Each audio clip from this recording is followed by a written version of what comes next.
मोदी से अच्छा एक गधा बेटर है, एक एक्चुअल डोंकी, क्योंकि वो कुछ नहीं करेगा वहां पे बैठ। देश में आकर खुलेआम देश के प्रधानमंत्री और इंडिया के अगेंस्ट बोलकर चले जाते हैं और फिर कहते हैं ये लोग कि इंडिया में डिक्टेटरशिप चल रही है। हाल ही में ध्रुव राठी इंडिया आए थे, उन्होंने काव्या जी के साथ एक पॉडकास्ट किया था, जो एक इंडियन यूट्यूबर है। पहले मैं आपको काव्या जी का एक थोड़ा सा इंट्रो दे देता हूँ। ये वही काव्या जी हैं जो यूट्यूब के जरिए एंटी इंडिया नैरेटिव चलाती रहती हैं, कभी टू साइड्स ऑफ इंडिया जैसे टॉपिक पर वीडियोस बनाती हैं, लेकिन सिर्फ उतना ही दिखाया जाता है जो इंडिया के नेगेटिव नैरेटिव पे फिट बैठे।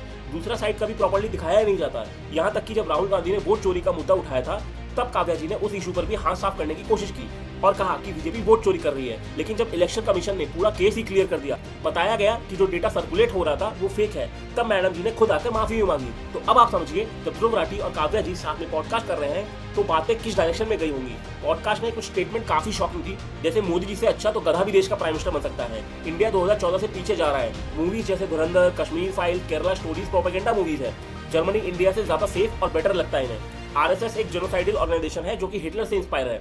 मतलब इनके हिसाब से देश कभी 2014 के आगे बढ़ा ही नहीं। मूवी जो दिखाती हैं वो सब इनके लिए झूठ है। जर्मनी उन्हें इंडिया से ज्यादा बेटर लगता है। लेकिन फिर सवाल ये है, अगर इंडिया इतना ही बुरा है तो इंडिया आते ही क्यों हो, और तुम्हारा 90% से ज्यादा कंटेंट इंडिया रिलेटेड ही क्यों होता है, क्योंकि दुकान तो तुम्हारी यहीं से चलती है। और अगर आरएसएस और मोदी जी के अंदर डिक्टेटरशिप है तो क्या इतनी बातें बोलकर यहाँ से इतनी आसानी से वापस जा पाते? आपका क्या ओपिनियन है इस बारे में कमेंट में जरूर लिखिए और वीडियो को ज्यादा से ज्यादा शेयर करिए। मैं फिर मिलता हूँ ऐसे एक वीडियो के साथ, तब तक के लिए जय हिंद।